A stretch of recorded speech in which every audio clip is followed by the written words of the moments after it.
వాక్యమన్నది పవిత్రమైనది, కీళ్లను మూల్గును విభజించుచు దూరుచున్నది. వాక్యమన్నది. చేరవచ్చినటువంటి సహోదరులందరికీ మన ప్రభు అయినటువంటి యేసుక్రీస్తు నామములో నా వందనాలు చెల్లిస్తున్నాను.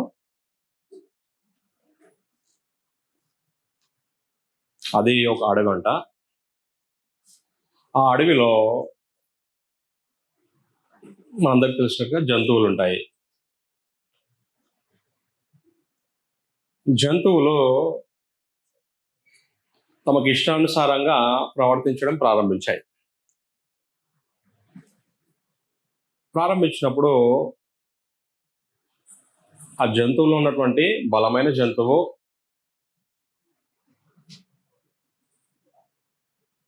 అడవికి రాజు సింహం అంట ఒక్కసారి గర్జించిందంట. కారణం ఏంటి? నేను అడవికి రాజును, మీరు మీకు ఇష్టానుసారంగా మీకు ప్రవర్తిస్తున్నారని గర్జించిందంట. సింహం గర్జిస్తే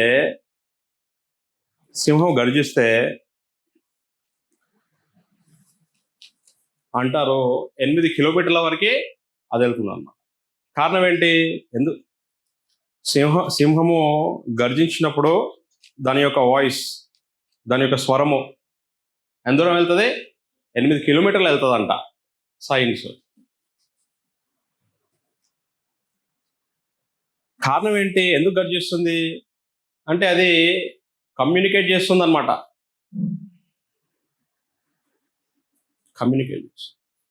నేను రాజును, అడవికి నేను రాజును అన్నట్టుగా. అయితే దేవుడు కూడా ఒకసారి గర్జించాడంట, మీకు తెలుసా? ఆమోసు గ్రంథంలో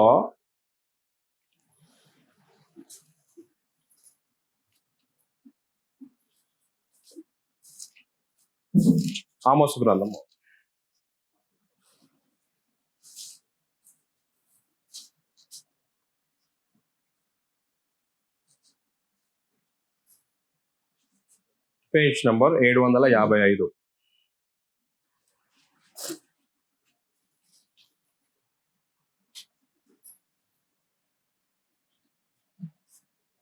దేవుడు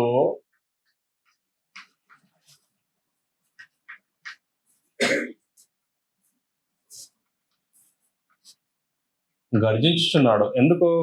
ఆలోచన చేస్తాం. పేజ్ నంబర్ 755, ఆమోసు గ్రంథం 1వ అధ్యాయము 2వ వచనం. మొదటి నుంచి చదివేస్తే, యూదా రాజు అయిన ఉజ్జియా దినములలోనూ ఇశ్రాయేలు రాజుగు యెహోషువ కుమారుడైన యరొబాము దినములలోనూ భూకంపము కలుగుటకు 2 సంవత్సరముల ముందు ఇశ్రాయేలీలను గూర్చి తెకోవలోని పశుల కాపురులలో ఆమోసునకు కనబడిన దర్శన వివరము అని చెప్పిన తర్వాత అతడు ప్రకటించిందేమనగా, యెహోవా సీయోనులో నుండి గర్జించుచున్నాడు అదన్నమాట. యెహోవా సీయోనులో నుంచి గర్జించుచున్నాడు, యెరూషలేము నుండి తన స్వరము వినబడజేయుచున్నాడు. కాపరులు సంచరించు మేత భూములు దుఃఖించుచున్నవి, కర్మేలు శిఖరము ఎండిపోవచున్నది అన్నాడు. సుమారుగా 750 BC ఆ ప్రాంతంలో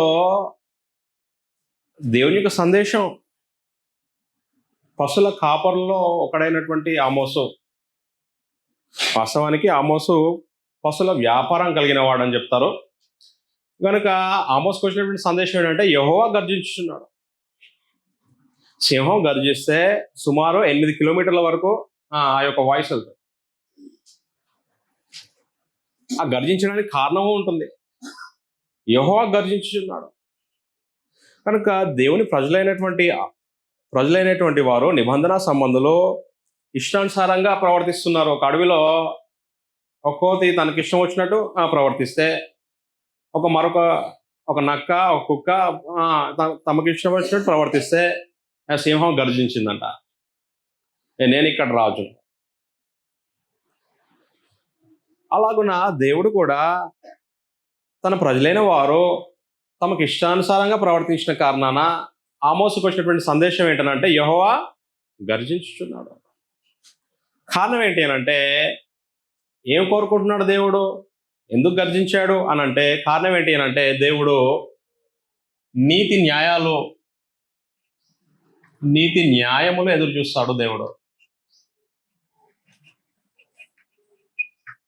ఎప్పుడైతే నీతి న్యాయములు ఎదురు చూసినప్పుడు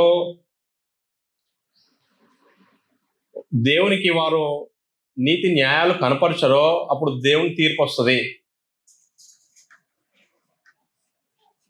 దేవుని తీర్పు వస్తుంది అనే సంగతిని మనం ఈరోజు ఆలోచన చేస్తాం. దేవుడు గర్జించుతున్నాడు, నీతి న్యాయాలు కావాలని ఎదురు చూస్తున్నాడు దేవుడు.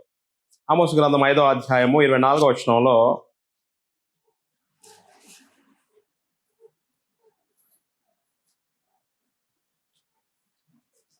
ఆమోసు గ్రంథము 5వ అధ్యాయము 24వ వచనంలో నీళ్లు పారినట్లుగా న్యాయమును జరగనీయుడి, గొప్ప ప్రవాహం వలె నీతి ప్రవహింపనీయుడి అన్నాడు.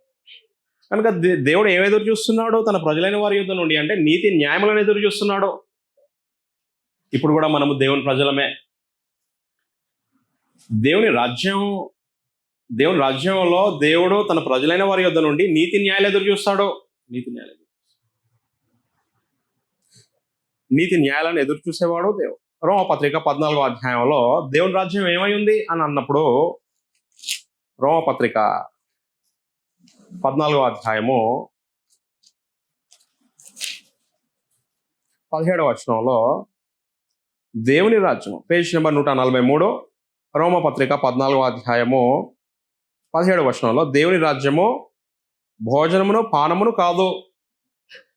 దేవుని రాజ్యము విలాసాలకు సంబంధించింది కాదు. దేవుని రాజ్యము ఎంటర్టైన్మెంట్ సంబంధించింది కాదు. దేవుని రాజ్యము కాలక్షేపానికి సంబంధించింది కాదు. విలాసాలకు సంబంధించింది కాదు. మళ్ళీ ఏంటి దేవుని రాజ్యము? భోజనం పానం కాదంటే ఆ విలాసాలకు సంబంధించింది కాదన్నారు. దేవుని రాజ్యం ఏంటి? దేవుని రాజ్యం భోజనమును పానమును కాదు, కానీ నీతియో సమాధానమును పరిశుద్ధాత్మ యందలి ఆనందమునై ఉన్నాయి. కనుక దేవుని రాజ్యం అంటే ఏంటో అనేక సంగతుల గురించి అక్కడ తెలియజేశాడు. మనం అన్ని ఇప్పుడు ఆలోచన చేయబోము, కానీ ఒక సంగతి అక్కడ ఏంటంటే నీతి అన్న. కనుక దేవుని రాజ్యంలో నీతి ఉండాల్సినటువంటి అవసరం ఉంటుంది. న్యాయము. యెషయా గ్రంథము 1వ అధ్యాయము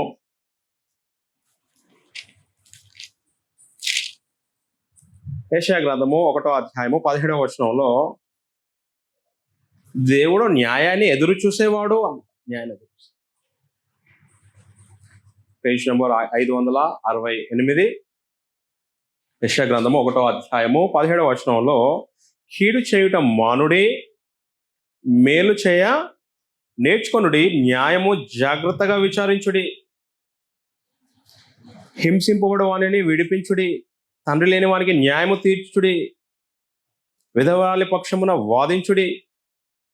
కనుక మీరు దేవుని ప్రజలైనా కూడా మీరు ఏం చేస్తున్నారు? న్యాయం తప్పుతున్నారు, పార్షాలిటీ చూపిస్తున్నారు. ఒక వ్యక్తికి తండ్రి లేడంట కాబట్టి అతని ఎడల దౌర్జన్యం ప్రదర్శిస్తున్నారు, అడిగేవాళ్ళు లేడనేటువంటి భావంతో. ఆ విధవరాలు ఉంది, విధవరాలు బలహీనరాలు కాబట్టి ఏమైనా చేయవచ్చులే, న్యాయం తప్పించవచ్చులే. ఇలాగా దేవుని ప్రజలైన వారు ఉన్నప్పుడు నేను న్యాయాన్ని ఎదురు చూస్తున్నాను అని దేవుడు సందేశం పంపించాడు. మీకా 6వ అధ్యాయం 8వ వచనంలో కూడా నేను ఏం కోరుకుంటున్నాను అని తెలియజేసినప్పుడు దేవుడు ఏం కోరుకుంటున్నాడో తన ప్రజలైన వారి యుద్ధ నుండి దేవుడు ఏం కోరుకుంటున్నాడు? పేజ్ నెంబర్ 766, మీకా గ్రంథము 6వ అధ్యాయము 8వ వచనం.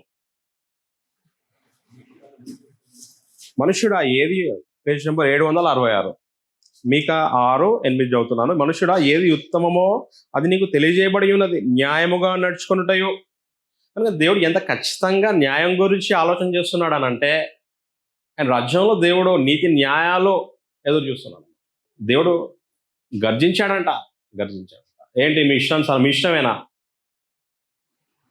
నేను పరలోకంలో నేను రాజు అయి ఉన్నాను, నేను మీతో నిబంధన చేస్తాను, మీరు నా నిబంధన ప్రజలు, మీరేం చేస్తున్నారు?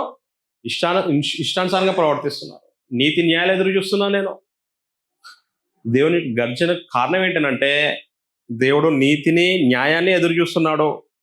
కనుక మనం ఎప్పుడు చూసినా కూడా దేవుడు తన ప్రజలైన వారి యొద్ద నుండి ప్రాముఖ్యంగా కోరేది ఏంటనంటే ఏంటది? నీతి న్యాయం. కనుక దేవుని రాజ్యము, క్రీస్తు ప్రభు యొక్క సంఘము దానికి వేరే ఉందా అంటే లేదు. దేవుని రాజ్యం ఏముంది?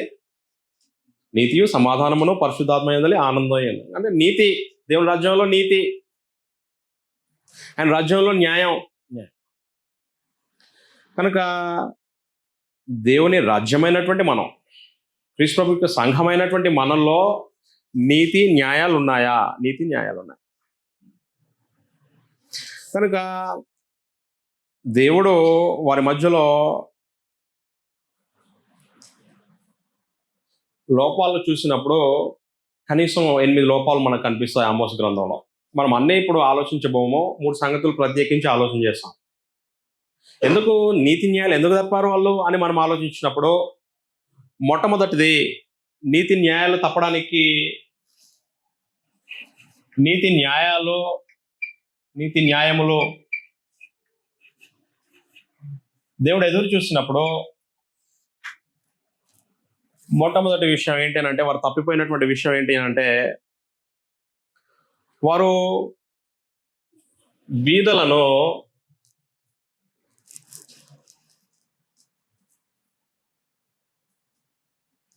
ఎక్స్‌ప్లాయిట్ చేశారు. అంటే వారు బీదలను ఏం చేశారంటే చిన్న చూపు చూస్తారు. బీదల పట్ల చిన్న చూపు, వాళ్ళని ఎక్స్‌ప్లాయిట్ చేశారంటే వారు బీదలని అనే భావంతో వాళ్ళు ఏం చేసినా చెల్లుతుందిలే అనేటువంటి భావంతో వారి పట్ల వ్యవహరించారు అన్నమాట. కనుక అది న్యాయమా? కాదు.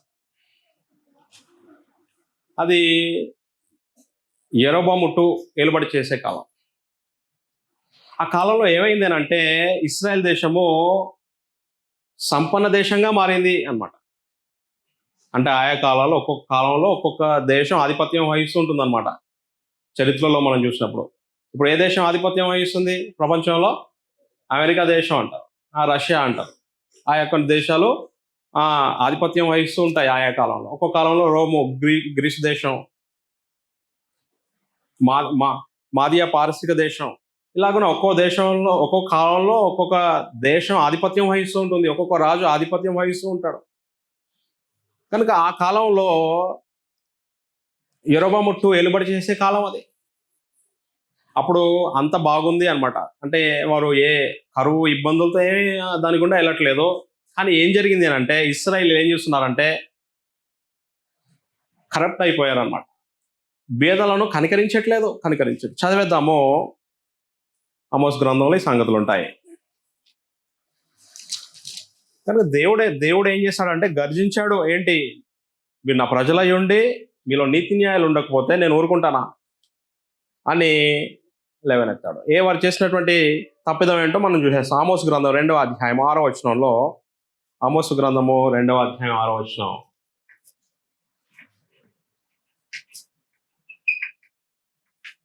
పేజ్ నంబర్ 755, 6-7 వచనాలు చదివేస్తే,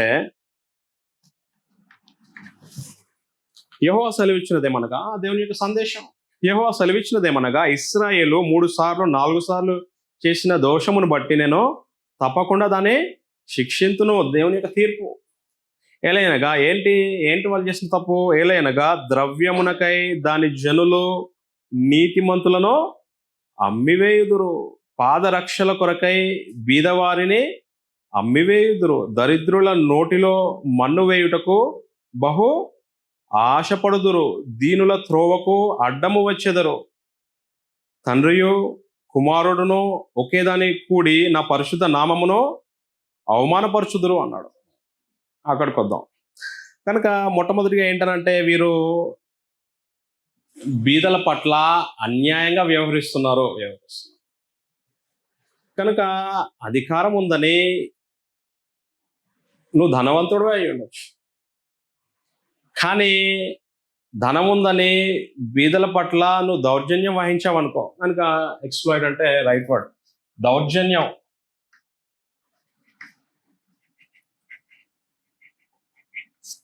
నువ్వు దౌర్జన్యంగా ప్రవర్తిస్తున్నావు అనుకో, దేవుడు ఏమంటాడంటే అన్యాయం అంటాడు. నువ్వే గొప్పవాడు అనుకుంటున్నావా, నేను కదా రాజుని, నేను కదా గర్జించేవాడను, నువ్వు దౌర్జన్యం చేస్తే చల్లుతుందా అని ఆమోసు ద్వారా సందేశం ఇచ్చాడు. దేవుడు యెహోవా గర్జించుచున్నాడు, యెహోవా సీయోనులో నుండి గర్జించుచున్నాడు అని. కనుక వాళ్ళు ఏం చేశారంటే, ఉంటే అధిక ధనులు ఉన్నారో లేదంటే అధిక బీదలు ఉన్నారనమాట. వారు ఏం చేశారంటే వ్యవస్థలను కరప్ట్ చేసేసారనమాట. వ్యవస్థలను వాళ్ళు ఏం చేశారంటే న్యాయంగా వారు వ్యాపారం చేయకుండా, న్యాయంగా వ్యవస్థలు నడపకుండా వాళ్ళు ఏం చేశారు అని అంటే వ్యవస్థలను గాడి తప్పించారనమాట. ఆమోసు గ్రంథం 8వ అధ్యాయంలో కనుక న్యాయం తీర్చే న్యాయవాదే లంచం తీసుకున్నాడు అనుకో, ఏం చేస్తాడు, న్యాయాన్ని మార్చేస్తాడనమాట. కనుక అలాంటి పరిస్థితులు ఆ కాలంలో ఉన్నాయి. ఆమోసు గ్రంథం 8వ అధ్యాయము 4-6 వచనాల్లో, ఆమోసు గ్రంథము 8వ అధ్యాయము 4-6 వచనం, 4 నుంచి 6 వరకు చదివేస్తే, దేశమందు బీదలను వేయను, దరిద్రులను మాపివేయను, కొరువార్లారా, తూము చిన్న దేశముగా రూపాయి ఎక్కువదిగా చేసి దొంగ త్రాసు చేసి మనము ధాన్యం అమ్మునట్లు, అమావాస్య ఎప్పుడైపోవునో మనము గోధుమలను అమ్మకము చేయునట్లు, విశ్రాంతి దినము ఎప్పుడు గడిచిపోవునో అని చెప్పుకొను వార్లారా, దరిద్రులను వెండికి కొనున్నట్లును, పాదరక్షలనిచ్చి బీదవాని కొనున్నట్లును, చచ్చు ధాన్యమును మనము అమ్ముదుము రండని, విశ్రాంతి దినం ఎప్పుడైపోవును అని చెప్పుకొని వాళ్ళారా. కనుక విశ్రాంతి దినంలో దేవునిలో సంతోషించాల్సినటువంటి ప్రజలు ఏమో ఎదురు చూస్తున్నారో, విశ్రాంతి దినం వస్తే ఏ వ్యాపారం చేయడానికి వీలు ఉండదు.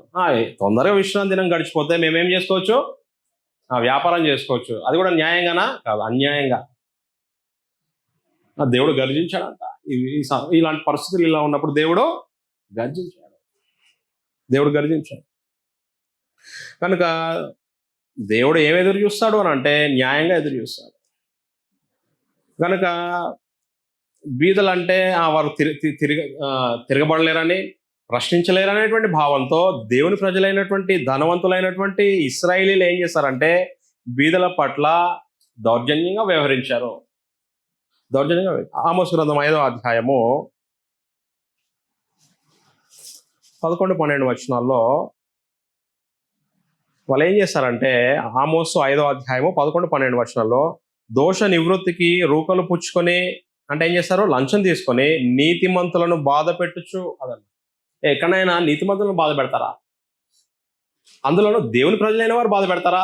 దేవుడు ఊరుకుంటాడా? దేవుని ప్రజలను చెప్పుకుంటూ ఏం చేస్తున్నారు, నీతిమంతులను బాధ పెట్టుచు. ఎవరు బయట వారి సంగతి కాదు, అన్యుల సంగతి కాదు, దేవుని ప్రజలను చెప్పుకున్న వారి సంగతి. అలా ఏం చేస్తున్నారు, నీతిమంతులను బాధ పెడుతున్నారు. నీతిమంతులను బాధ పెట్టచ్చు. గుమ్మమునకు వచ్చు బీదవారిని అన్యాయము చేయుట వలన, గుమ్మం ముందుకు వచ్చినటువంటి బీదవాడు ఏం చేస్తున్నాడు, అన్యాయం చేస్తున్నాడంట. ఎంత దౌర్జన్యం, ఎంత అన్యాయం, ఎంత నీతి లేని పరిస్థితి. మొట్టమొదటిగా అన్యాయం చేయడమే తప్పు. మళ్ళీ అందులో ఎవరికి అన్యాయం చేస్తున్నాడు, బీదవానికి అన్యాయం చేస్తున్నాడు. కనుక అలాంటప్పుడు దేవుడు ఏం చేస్తాడంటే, మీలో నీతి న్యాయం లేవు అంటాడు. కనుక దేవుడు న్యాయాన్ని ఎదురు చూసేవాడు. మీ అపరాధములు విస్తారములైనవనియు మీ పాపములు ఘోరమైనవనియు నేను ఎరుగుదును.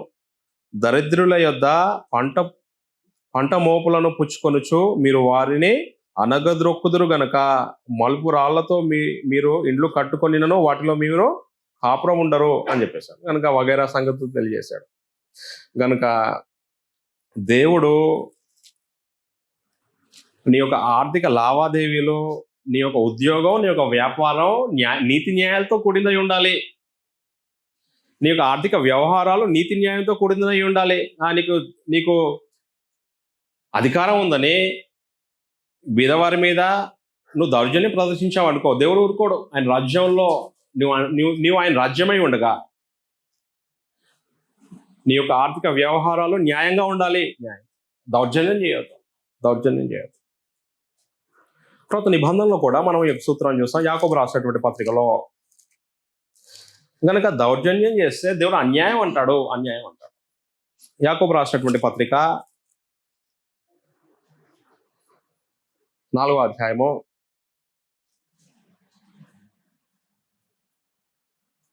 5వ అధ్యాయము 4 నుంచి 6 వచనాలు చదివేస్తే, మొదటి నుంచి చదివేద్దాం. యాకోబు పత్రిక 5వ అధ్యాయం మొదటి నుంచి చదివేస్తే, ఇదిగో ధనవంతులారా మీ మీదికి వచ్చేది పేజ్ నెంబర్ 212. యాకోబు 5:1 నుంచి చదివేస్తున్నాను. ఇదిగో ధనవంతులారా మీ మీదికి వచ్చేది ఉపద్రవములను గూర్చి ప్రలాపించి ఏడుడి. మీ ధనము చెడిపోయెను, మీ వస్త్రములు చిమ్మటలు కొట్టినవాయను, మీ బంగారమును మీ వెండియో తుప్పు పట్టినవి. వాటి తుప్పు మీ మీద సాక్ష్యముగా ఉండి అగ్ని వలె మీ శరీరములను తినివేయచ్చు. అంత్యదినముల యందు ధనమును కూర్చుకొంటిరి. ఇదిగో మీ చేలు కోసిన పనివారికి ఇయ్యక మీరు మోసముగా బిగబట్టిన కూలి మొరపెట్టుచున్నది అన్నమాట. కనుక క్రైస్తవులకు ఏమని హెచ్చరించాడు? యజమాని అయిన వాడు తన పనివారి పట్ల ఏం చేస్తున్నాడో అన్యాయంగా ప్రవర్తిస్తున్నాడు. పని చేయించుకున్నాడు, కూలి ఇవ్వట్లేదంట. న్యాయమా? అన్యాయం.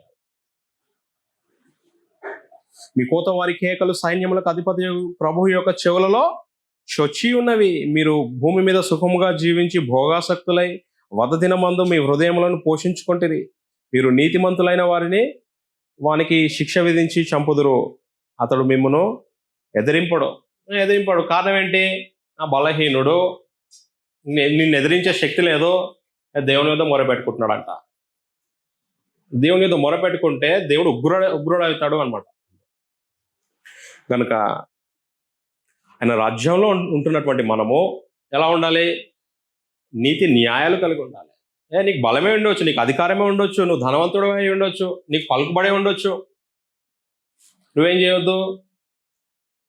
దౌర్జన్యం చేయొద్దు. ఇతరుల పట్ల దౌర్జన్యం ఆయన రాజ్యంలో దౌర్జన్యం చేయొద్దు. ఆయన రాజ్యమై ఉన్నటువంటి నీవు ఏం చేయొద్దు అంటే దౌర్జన్యం చేయొద్దు. కొంతమంది ఏం చేస్తుంటారంటే అధికారం లేదనుకో నిమ్మలంగా ఉంటారు. అధికారం ఉందనుకో ఏమైందనమాట, ఇప్పుడు అధికారం వచ్చింది కాబట్టి దౌర్జన్యం చేస్తా అంటారు. అలా కాదు. ఆయన రాజ్యంలో నీకు అధికారం ఉన్నా లేకపోయినా నువ్వు ఎలా ప్రవర్తించాలంటే నీతి న్యాయములను అనుసరించి ప్రవర్తించాలి. నువ్వు ధనవంతుడు అయి ఉంటే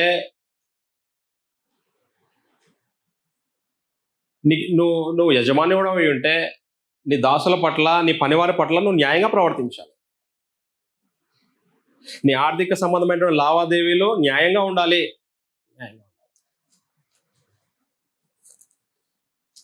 ఒక బీదవాడు ఏదో ఇచ్చాడు, లావాదేవీలో భాగంగా ఇచ్చాడు, మళ్ళీ వసూలు చేసుకునే అది లేదు.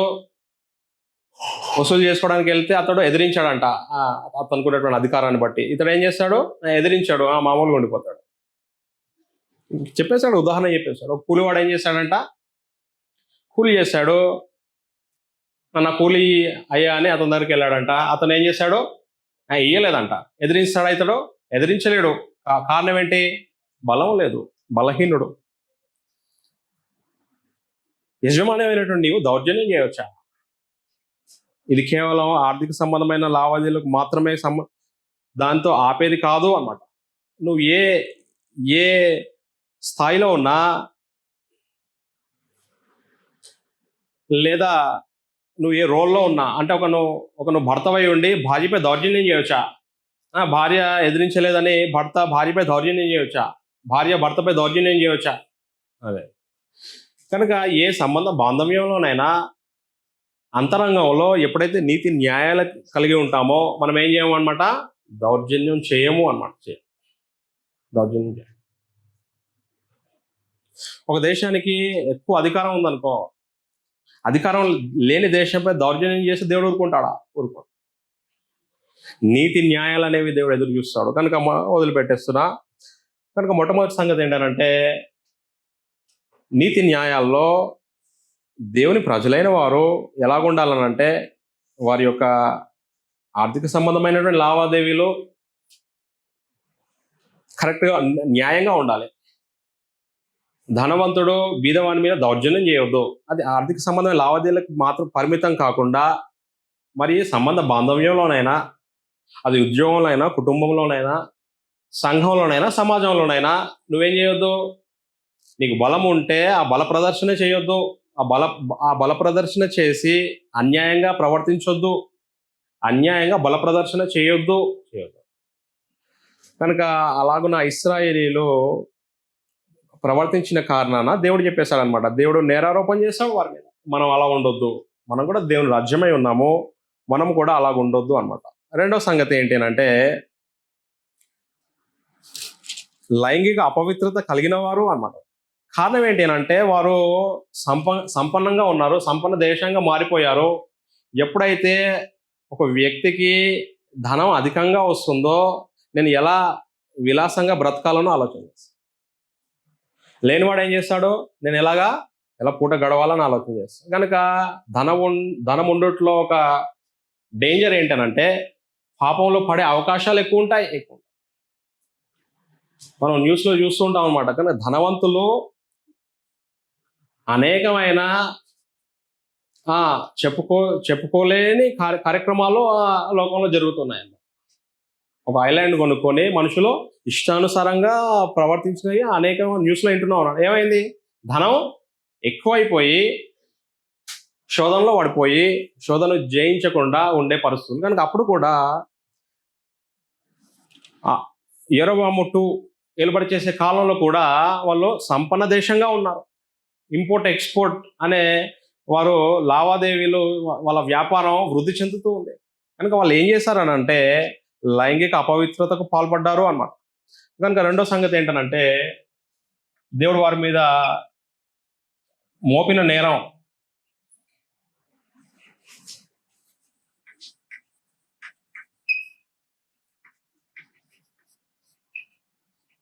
లైంగిక అపవిత్రత. ఆమోస్ గ్రంథం 2వ అధ్యాయంలో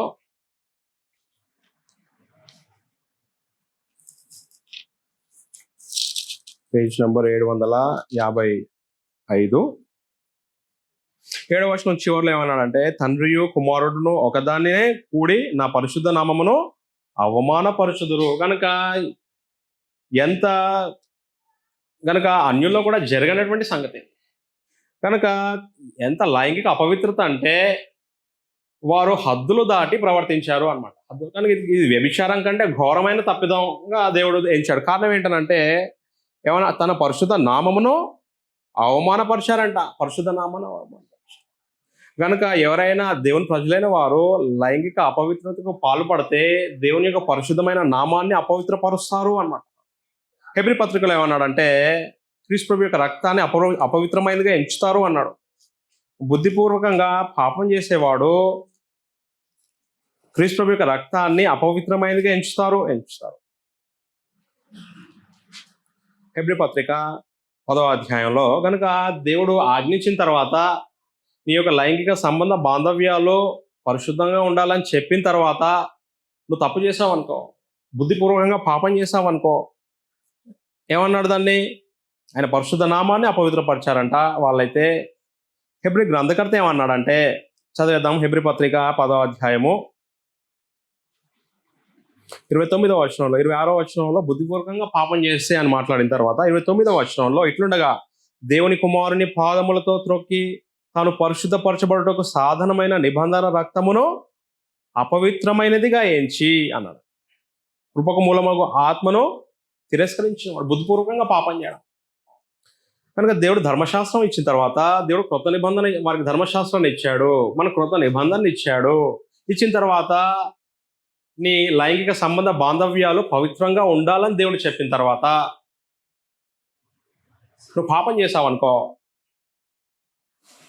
నీలో నీతి న్యాయం లేదు అంట చెప్పేశాడు. నీతి న్యాయాలు నేను ఎదురు చూస్తున్నాను, నీళ్లు పారినట్లుగా న్యాయము జరగని నీళ్ళు పారినట్లు న్యాయం జరిగింది.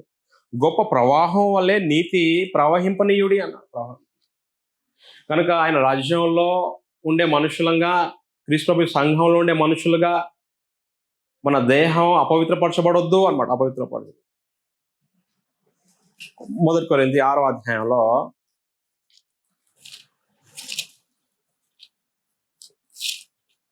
దేహంతో పాపం చేసుకుంటూ క్రీస్తు సంఘ సభ్యులను చెప్పుకుంటే దేవుడు అంగీకరించాడే, నీలో నీతి న్యాయాలు లేవు అని నిన్ను తిరస్కరిస్తాడు, నీపై తీర్పును ప్రదర్శిస్తాడు. జాగ్రత్త. 1 కొరింథీ 6వ అధ్యాయము 9వ వచనంలో అన్యాయస్తులు, 1 కొరింథీ 6:9, అన్యాయస్తులు దేవుని రాజ్యమునకు వారసులు కానేరని మీరు ఎరగరా. మోసపోకుడి, జారులైనను, విగ్రహారాధికులైనను, వ్యభిచారులైనను, అదనమాట వ్యభిచారం చేసేవారు, ఆడంగితనం గలవారులైనను, పురుష సంయోగులైనను, దొంగలైనను, లోబులైనను, త్రాగుబోతులైనను, దూషకులైనను, దోచుకుని వారైనను, అదనమాట దోచుకుని వారు దేవుని రాజ్యమునకు వారసులు కానేరను. అది చెప్పుకుంటున్నారు, ఇశ్రాయేలు మేము దేవుని ప్రజలము, అబ్రహాం సంతానం అని చెప్పుకుంటున్నారు. కానీ వారి క్రియలు ఎలా ఉన్నాయి? పాపపు క్రియలు. చెప్పేశాడు దేవుడు, అలాంటి వారు దేవుని రాజ్యంలో హక్కుదారులు కాదు అన్న. అదే 1 కొరింథీ 6వ అధ్యాయము 19వ వచనంలో, మీ దేహము దేవుని వలన మీకు అనుగ్రహింపబడి మీలోనున్న పరిశుద్ధాత్మకు ఆలయమై ఉన్నదని మీరు ఎరగరా.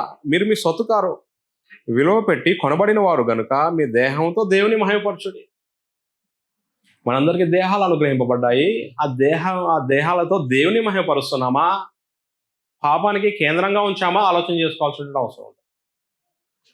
ఆలోచన చేయాలి. దేవుని యొక్క తీర్పు నీపై వస్తుంది. ఆ దేవుని నేను అంగీకరించాడు.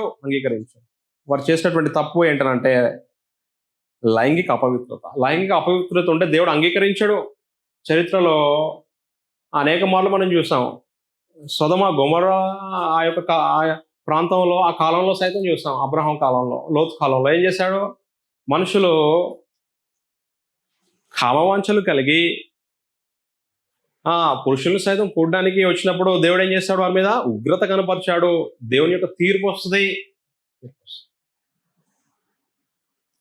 ఇస్రాయేల్ సైన్యము మోయాబీలతో వ్యభిచారం చేసినప్పుడు దేవుని యొక్క తీర్పు వచ్చింది, రాలిపోయారు మనుషులు.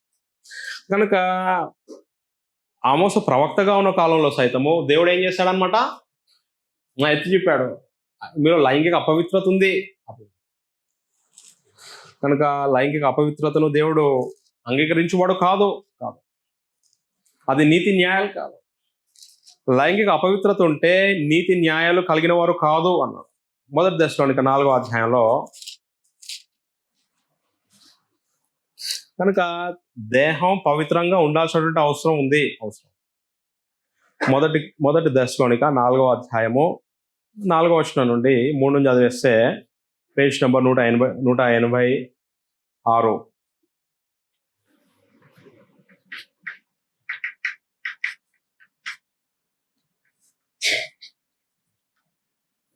మొదటి దశలోనిక 4:3 చదువుదాము.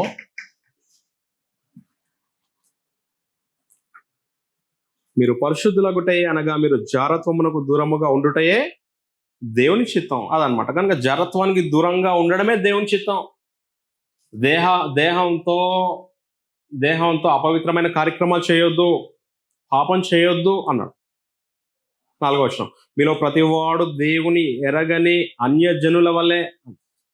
కనుక అన్యజనులకు వారికి నిబంధన లేదు, వారికి ఆజ్ఞలు ఉండకపోవచ్చు.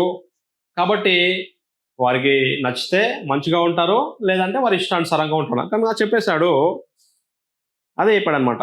దేవుని ఎరుగని అన్యజనులు, దేవుని ఎరగని అన్యజనులు ఎలా ఉంటారో వారికి ఇష్టం వచ్చినట్టు వారు ఉంటారు. వారికి ఏమైనా ఆజ్ఞలు ఉన్నాయా? ఆజ్ఞలు ఉన్నప్పుడు ఏమవుతుందంటే, ఆజ్ఞలు నీ హృదయంలో ఉన్నప్పుడు, నువ్వు పాపం చేసే పరిస్థితి ఎదురైనప్పుడు నీ మనస్సాక్షి నీకు ఏం చేస్తుంది? దోషారోపణ చేస్తుంది. వారికి ఆ పరిస్థితి ఉండదు. కారణం ఏంటంటే ఆజ్ఞలు లేవు. వారు హృదయంలో దేవుడు ఉంచినటువంటి ఆ ధర్మం ఎప్పుడైతే ఈ తప్పు అని చెప్పినప్పుడు కూడా దాన్ని వాళ్ళు త్రోసివేయవచ్చు. కొత్త నిబంధన ఆజ్ఞలో వారికి ఎలాగో వారు దాన్ని పట్టించుకోరు. కానీ మనమైతే దేవుని ప్రజలైన వారు ఎలాగుండాలి? మీలో ప్రతివాడు దేవుని ఎరగని అన్యజనుల వలె కామాభిలాష యందు కాక పరిశుద్ధత యందును ఘనత యందును తన తన ఘటమును ఎట్లు కాపాడుకొనవలెనో అది ఎరిగి ఉంటయే దేవుని చిత్తం. కనుక దేవుడు ఖచ్చితంగా ఆయన యొక్క చిత్తం ఏమేమిందనంటే మన దేహాలను మనం పవిత్రంగా ఉంచుకోవాలి అని దేవుడు తెలియజేశాడు. కనుక మన దేహాలు నిజంగా పవిత్రంగా ఉన్నాయా? అలాగున మనము పవిత్రంగా మన దేహాలను ఉంచుకుంటూ దేవుని యొక్క చిత్తాన్ని నెరవేరుస్తున్నామా? అలాగున పరిశుద్ధతలో పవిత్రతలో కొనసాగకుండా ఊరికే నోటితో దేవుని చిత్తం అంటే దేవుని చిత్తం జరిగించినట్ట. కనుక ఆలోచన చేస్తాం, అది దేవుని యొక్క చిత్తం అయి ఉంది. పరిశుద్ధత పాటించడం దేవుని చిత్తం, శీలాన్ని పరిశుద్ధంగా ఉంచుకోవడం దేవుని చిత్తం.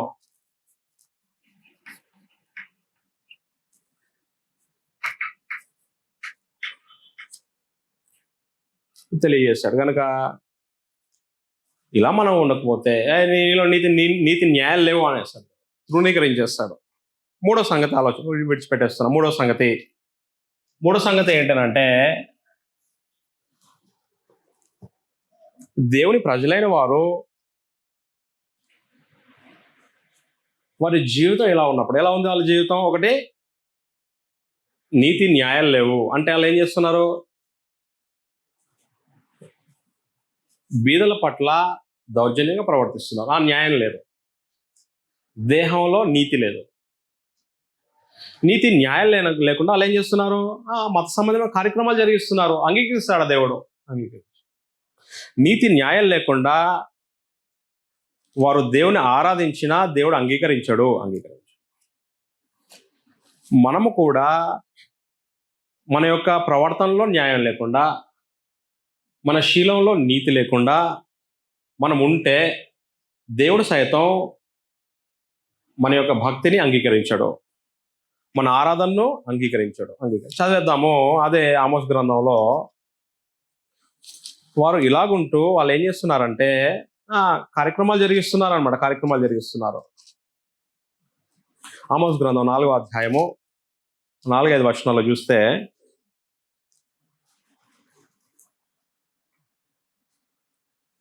దేవుడు సర్కాస్టిక్ గా మాట్లాడుతున్నాడు అనమాట. ఆమోస్ గ్రంథం 4వ అధ్యాయం 4వ వచనంలో, బేతేలుకు వచ్చి తిరుగుబాటు చేయుడి, గిల్గాలుకు పోయి మరి ఎక్కువగా తిరుగుబాటు చేస్తున్నారు కదా, చేయండి అంటున్నాడు అన్నమాట. ప్రతి ప్రాతకాలమున బలులు తెచ్చి 3 దినములకు ఒకసారి దశమ భాగములను తెచ్చి అర్పించుడి, పులిసిన పిండితో స్తోత్రార్పణ అర్పించుడి. ఇశ్రాయేలులారా, ఇలాగున చేయుట మీకు ఇష్టమై ఉన్నది కదా అంటున్నాడు. మీకు ఇష్టమై ఉన్నది, ఇదే ప్రభువగు యెహోవా వాక్కు అన్నాడు. అదే ఆమోస్ గ్రంథము 5. కనుక మీరు ఇలాగ దుర్మార్గంగా ప్రవర్తిస్తున్నారు కదా, ప్రవర్తించండి అని సర్కాస్టిక్గా మాట్లాడాడు అనమాట దేవుడు తన ప్రజలైన వారితో.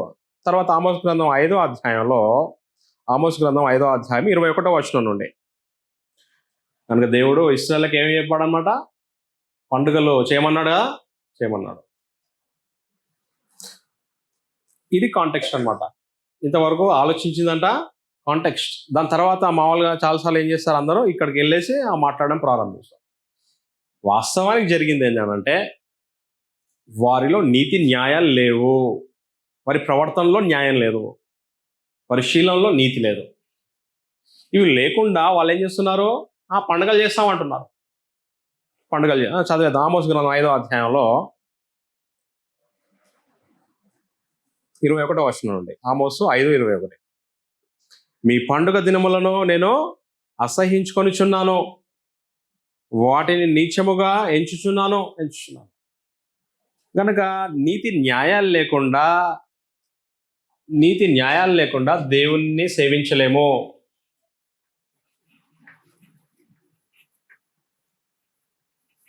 నీతి న్యాయాలు లేకుండా దేవునిని సేవించలేము, ఆరాధించలేము. ఇందులో ఆరాధనలో స్తుతి వస్తుంది. స్తుతించలేము, ప్రార్థించలేము. సాధ్యపడుతుందా? అయితే భక్తిగానన్నా ఉండడానికి సాధ్యపడుతుంది. పాపం చేసుకుంటూ భక్తిలో కొనసాగడం సాధ్యమా? సాధ్యపడదు. కనుక వీళ్ళేం చేస్తున్నారంటే నీతి న్యాయం లేకుండా ఒకవైపు అన్యాయంగా ప్రవర్తిస్తూ, నీతి లేకుండా లైంగిక అపవిత్రత కలిగి జీవిస్తూ ఏమంటున్నారు ఇప్పుడు? మేము కూడా పండుగలు చేస్తాం. మీ పండుగలు నాకు వద్దు, మీ పండుగ దినములో నేను అసహించుకొనిచున్నాను. ఎందుకన్నమాట నీతి న్యాయాల్లో పండుగలు చేయమంది నేనే, కానీ ఇప్పుడు నేనేం చేస్తున్నాను? అసహించుకుంటున్నాను. నీతి న్యాయం లేకుండా ఏం పండుగలు చేస్తారు? నీతి న్యాయం లేకుండా మీరు నా సన్నిధికి ఎలాగ వస్తారు? కార్యక్రమాలు ఎలా జరిగిస్తారు? దేవుడు కోరుకునేవి కార్యక్రమాలా? కాదు, నీతి న్యాయాలు. కనుక నీ జీవితంలో నీతి న్యాయాలు ఉన్నాయా? ఉన్నాయి.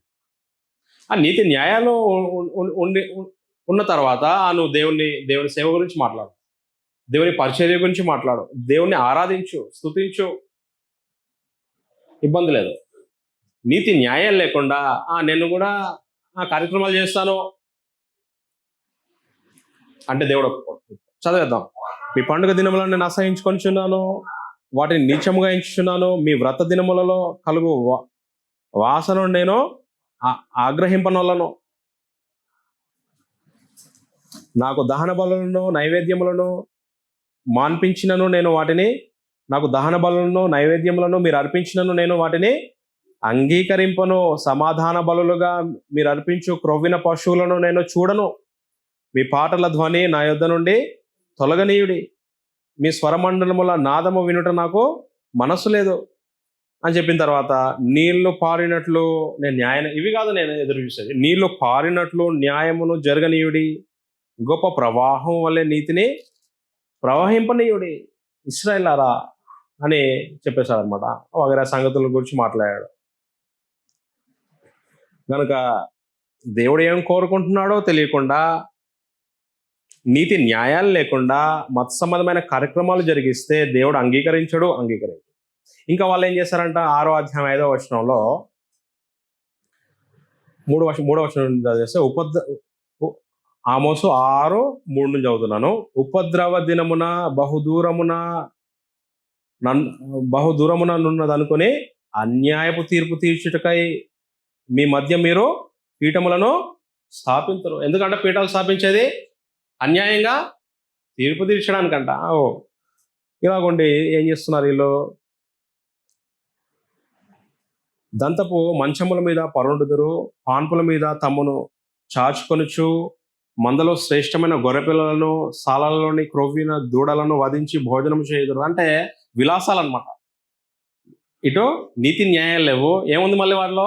విలాసాలు. విలాసం మీద విలాసం.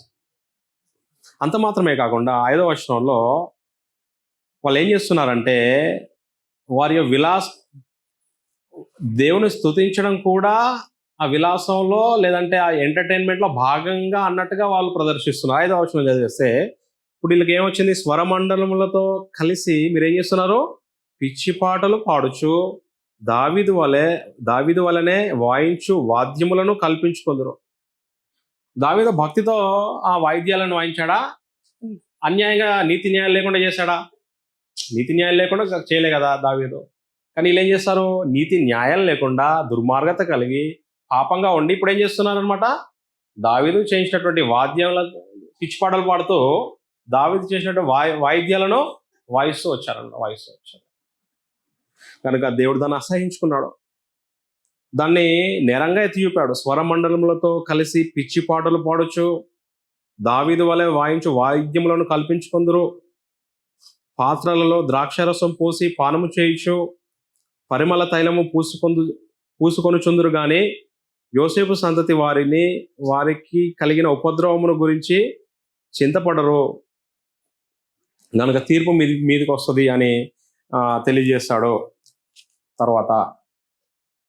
కనుక దేవుని సన్నిధికి వచ్చే మనము, దేవుని ఆరాధించే మనము, ప్రభువును స్తుతించే మనము, ప్రభువును జ్ఞాపకం చేసుకునే మనము, మన హృదయాలు ఎలా ఉండాలి? నీతి న్యాయం ఉంటే మన హృదయాలు దేవునికి దగ్గరగా ఉన్నట్ట, దూరంగా ఉన్నట్ట? నీతి న్యాయం లేకపోతే మన హృదయాలు దేవునికి దగ్గరగా ఉన్నట్ట, దూరంగా ఉన్నట్ట? దూరంగా ఉన్నాయి. నీతి న్యాయాలు లేవు, మన హృదయం దేవునికి దగ్గరగా ఉండే అవకాశమే లేదు. నీతి న్యాయాలు లేవు. మనం పాటలు పాడతాం కదా, నీతి న్యాయాలు లేకుండా పాటలు పాడే అవకాశం లేదా? మత్తయి సువార్త 15వ అధ్యాయంలో, మత్తయి సువార్త 15వ అధ్యాయము 7వ వచనం నుండి, కనుక నీతి న్యాయం లేకుండా నువ్వు పాటలు పాడినా, దేవుని సన్నిధికి వచ్చినా అది వేషధారణే చెప్పేశాడు. వేషధారులారా, మత్తయి సువార్త 15వ అధ్యాయం 7 నుంచి చదివేస్తే 7, 9 కలిసి ఉన్నాయి. మత్తయి సువార్త 15వ అధ్యాయము.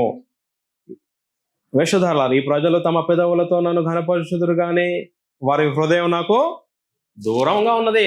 దేవునికి దూరంగా ఉంటుందన్న. దావీదు హృదయం అయితే దేవునికి దగ్గరగా ఉంది. దగ్గరగా ఉండి దేవుని హృదయాన్ని అనుసరిస్తున్నాడు దావీదు. అదే పాపం చేస్తే ఏమైందనమాట? మన హృదయం దేవునికి దూరంగా ఉంది. పాటలు పాడేస్తున్నారు, పెదవులతో వారు ఘనపరుస్తారనమాట. ఈ ప్రజలు తమ పెదవులతో నన్ను ఘనపరుచుదురు కానీ వారి హృదయం నాకు దూరంగా ఉన్నది. ఆమోస్ కాలంలో ఇశ్రాయేల్ ప్రజల యొక్క హృదయం దేవుని దగ్గరగా ఉందా, దూరంగా ఉందా? దూరంగానే ఉంది. ప్రభు అయినటువంటి యేసు చెప్పే సమయానికి కూడా శాస్త్రులు, పరిచయులు, అవిధేయులైనటువంటి ఇశ్రాయేలీయులు వారి హృదయం కూడా దూరంగా ఉంది. కారణం ఏంటి? వేషధారణ. కానీ వేషధారణ ప్రదర్శించి హృదయం దేవునికి దూరంగా ఉంటే ఏం లాభం? కాబట్టి ఎప్పుడైతే మనము నీతి న్యాయములు కలిగి ఉంటామో మన హృదయం దేవునికి దగ్గరగా ఉంటుంది. లేకపోతే దూరంగా ఉంచేసి పాటలు పాడతాము, దేవుని సన్నిధానానికి వస్తాము, కార్యక్రమాలు జరిగిస్తాము, ప్రార్థన చేయొచ్చు, ఆరాధన కార్యక్రమంలో పాలు పొందొచ్చు, నడిపించవచ్చు, వగైరా కార్యక్రమాలు చేయొచ్చు. కానీ అంతరంగం చెడుతనంతో ఉంటే హృదయం దేవునికి దూరంగా ఉంటుంది. ఈ ప్రజలు తమ పెదవులతో నన్ను ఘనపరచుదురు కానీ వారి హృదయం నాకు దూరముగా ఉన్నది. మనుషులు కల్పించిన పద్ధతులు దైవోపదేశములని బోధించుచు వారు నన్ను వ్యర్థంగా ఆరాధించుతున్నారు. కనుక మనుషులు కల్పించే పద్ధతులను దైవోపదేశాలుగా భావించి దైవోపదేశాన్ని పట్టించుకోకపోతే హృదయం దూరంగా ఉంది అన్నమాట. అదే మత్తయి సువార్త 23వ అధ్యాయము, మత్తయి సువార్త 23వ అధ్యాయము 23వ వచనం చదివేస్తే కూడా దేవుడు ఏం కోరుకుంటున్నాడో మనుషులు అర్థం కాకుండా పదవి అంత ఇచ్చేసాను, అయిపోయింది కాదు. దేవుని కానుక సమర్పించాను, అయిపోయింది కాదు. దేవుడు ఏం కోరుకుంటున్నాడు? దేవుడు న్యాయాన్ని కోరుకుంటున్నాడు. దేవుడు నీలో కనికరాన్ని కోరుకుంటున్నాడు. దేవుడు నీ దగ్గర దీన మనసును కోరుకుంటున్నాడు. చెప్పేశాడు కదా మీకా ద్వారా, మనుషుడా ఏది ఉత్తమమైనదో నీకు తెలియజేయబడి ఉన్నది. న్యాయంగా ప్రవర్తించుటయో, కనికరమును ప్రేమించుటయో, దీన మనసు కలిగి నీ దేవుని ఎదుట నువ్వు దీన మనసు కలిగి ఉండడం ఇదే కదా యెహోవా కోరుకుంటున్నాడు అన్న ఈ సంగతి తెలియక వాళ్ళు ఏం చేస్తున్నారు అనమాట, పదవంతి ఇచ్చాం కదా అని అనుకుంటున్నారు అనమాట. వారితో ప్రభు అయినటువంటి యేసు మాట్లాడుతున్నటువంటి సంగతి. మత్తయి సువార్త 23వ అధ్యాయం 23వ వచనం, అయ్యో వేషధారులైన శాస్త్రులారా, పరిసయ్యులారా, మీరు పుదీనాలోను, సోంపులోను, జీలకర్రలోను 10వ వంతు చెల్లించి ధర్మశాస్త్రంలో ప్రధానమైన విషయములను అనగా న్యాయమును. ఏంటంటే ధర్మశాస్త్రంలో ప్రధానమైనది న్యాయం.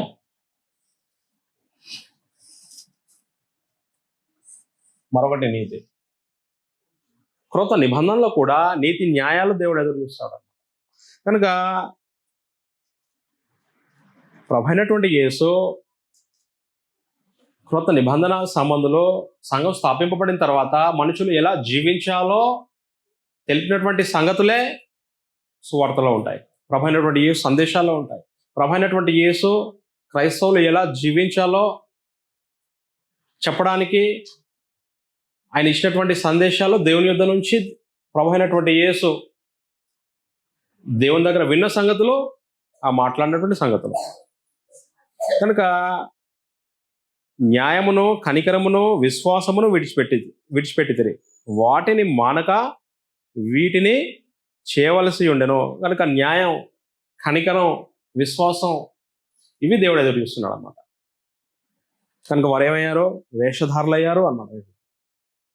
కనుక మనం కూడా మన అంతరంగంలో నీతి న్యాయాలు లేకుండా కార్యక్రమాలు జరిగించే వారం అయితే ఎలా ఉన్నాం అనమాట? మనము వేషధారులమై ఉన్నాము.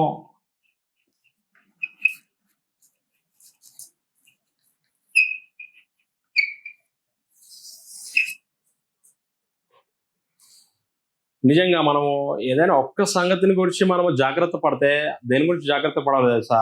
వేషధారులుగా ఉండకుండా జాగ్రత్త పడాలి. అప్పుడు మనం ఏంటో వేషధారులుగా ఆ కార్యక్రమాలు జరిగించకుండా ఉంటే మన లోపాలు మనం తెలుసుకొని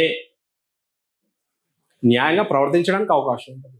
ఏదైనా విషయం మనం జాగ్రత్త పడాలంటే అది దేని విషయం జాగ్రత్త పడాలి? వేషధారులుగా ఉండకుండా జాగ్రత్త పడాలి. మంచిగా కనిపిస్తాం, నిజంగా మనం మంచివారమేనా? నీతిమంతులుగా కనిపిస్తాం, నిజంగా మనం నీతిమంతులమేనా? న్యాయంగా ప్రవర్తించినట్టు కనిపిస్తాం, నిజంగా మన ప్రవర్తనలో న్యాయం ఉందా? వేషధారణ బయటికి కనిపించేది,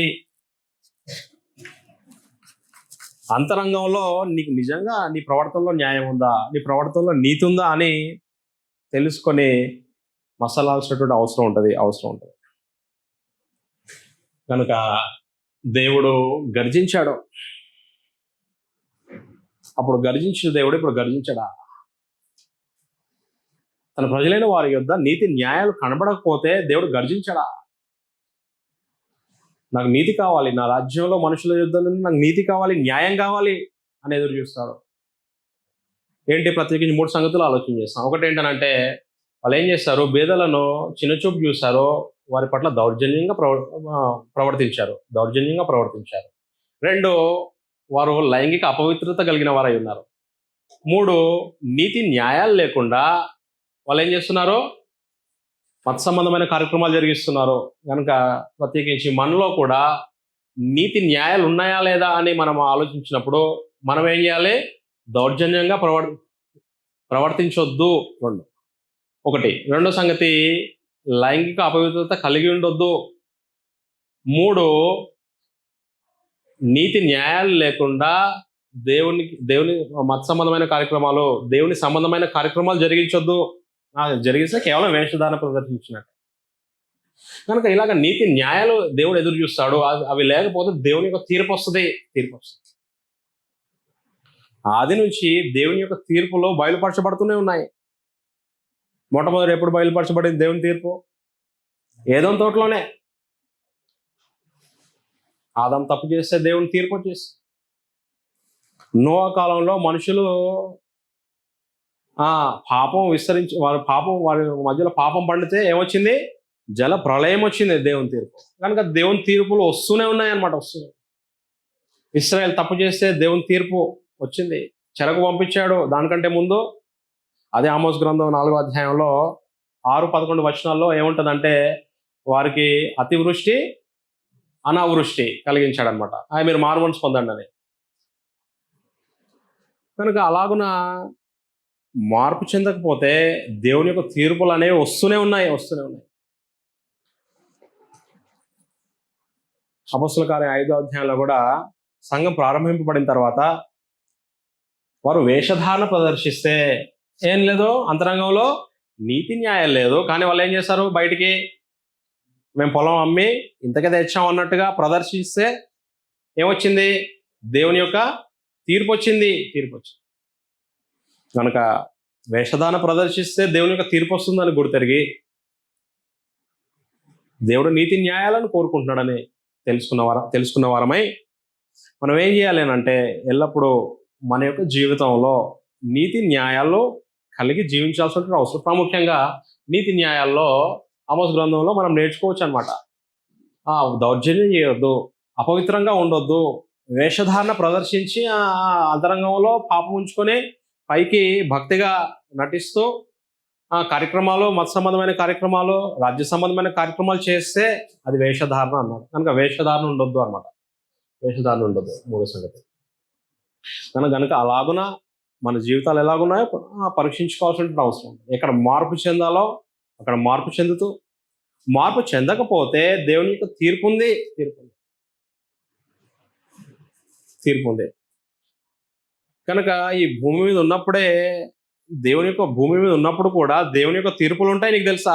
తీర్పు అంటే చనిపోయిన తర్వాతే అనుకుంటున్నావా? కాదు. పాపం ఎప్పుడైతే పండుతుందో ఏం చూస్తాం మనం చరిత్రలో? దేవుని యొక్క తీర్పు వచ్చేసింది అనమాట. వచ్చేసింది. ఎప్పుడైతే మనిషి యొక్క పాపం పండుతూ వస్తుందన్నమాట, దేవుడు ఏం చేస్తాడు? దీర్ఘశాంతం వహించి ఇంకా మారతాడేమోలే అని దీర్ఘశాంతం వహిస్తూ ఎదురు చూస్తూ ఉంటాడనమాట. కానీ దేవుని యొక్క కృపను నువ్వు దుర్వినియోగపరుచుకున్నావు అనుకో, ఏమవుతుంది అనమాట? నీ పాపం పండిపోయి నీ మీదకి తీర్పు వస్తుంది. చూస్తూ వచ్చామన్నమాట. భూమి మీద ఉన్నప్పుడు తీర్పు వస్తుంది. అంత మాత్రమే కాకుండా నువ్వు చనిపోయిన తర్వాత కూడా క్రీస్తు న్యాయపీఠం ఎదుట ఏమవుతాం? మనం అందరము ప్రత్యక్షం అవుతాం అనమాట. అదే దేహంతో చేసిన మంచైనా చెడైనా ఏం చేయాలి? దానికి అప్పుడు మనము లెక్క అప్పజెప్పవలెను అన్నాడు అనమాట. లెక్క అప్పజెప్పాలి కదా అన్నాడు. 2 కొరింథీ ఈ చదువుకొని ముగించుకుందాం. 2 కొరింథీ 5వ అధ్యాయంలో కనుక నీతి న్యాయాలు దేవుడు ఎదురు చూస్తున్నాడు. నీతి న్యాయాలు లేకపోతే దేవుని యొక్క తీర్పు ఉంది. చనిపోయిన తర్వాత కూడా క్రీస్తు ప్రభువు యొక్క న్యాయపీఠం ఉంది. 2 కొరింథీ 5వ అధ్యాయము 10వ వచనంలో, ఎందుకనగా తాను జరిగించిన క్రియల చొప్పున అవి మంచివైనా సరే చెడ్డవైనా సరే దేహంతో జరిగించిన వాటి ఫలము ప్రతివాడు పొందినట్లు మనమందరమును క్రీస్తు న్యాయపీఠం ఎదుట ప్రత్యక్షము కావాలి. నేను పైకి మంచివాని వల్లే కనిపించి నా లోపల ఏమైనా వేషధానం ఉందేమో నాకు భయం అయితే ఉంటుంది. కారణం ఏంటి? ఏముంది? క్రీస్తు న్యాయపీఠం ఉంది. క్రీస్తు న్యాయపీఠం ఎదుట మనం ప్రత్యక్షమైనప్పుడు సిగ్గుపరచబడతాం, శిక్షింపబడతాం. కనుక ఆ భయం నన్ను ఎప్పుడూ వెంటాడుతూ ఉంటుంది. కనుక క్రీస్తు న్యాయపీఠం ఉందని ఎరిగి వేషధారణ లేకుండా భక్తిగా కొనసాగాల్సిన అవసరం ఉంటుంది. పైకి భక్తిగా కనిపించి వేషధారణం అయినామనుకో, క్రీస్తు న్యాయపీఠం ఎదుట తప్పించుకోవచ్చా? అదే భూమి మీద తప్పించుకోవచ్చా? తప్పించుకోవచ్చు. భక్తిగా కనిపించవచ్చు, భక్తులుగా కనిపించవచ్చు. కానీ క్రీస్తు న్యాయపీఠం ఎదుట తప్పించుకోలేమని గుర్తెరిగి వేషధారణ లేకుండా నీతి న్యాయాలు కలిగి ఉండడానికి ప్రయత్నిస్తూ అలాగున దేవుని సంతోషపరిచేవారిగా ఉండాలని తెలియజేస్తూ ఇంతటితో ఈ యొక్క సంగతులను ముగిస్తున్నాను. అందరికీ వందనాలు.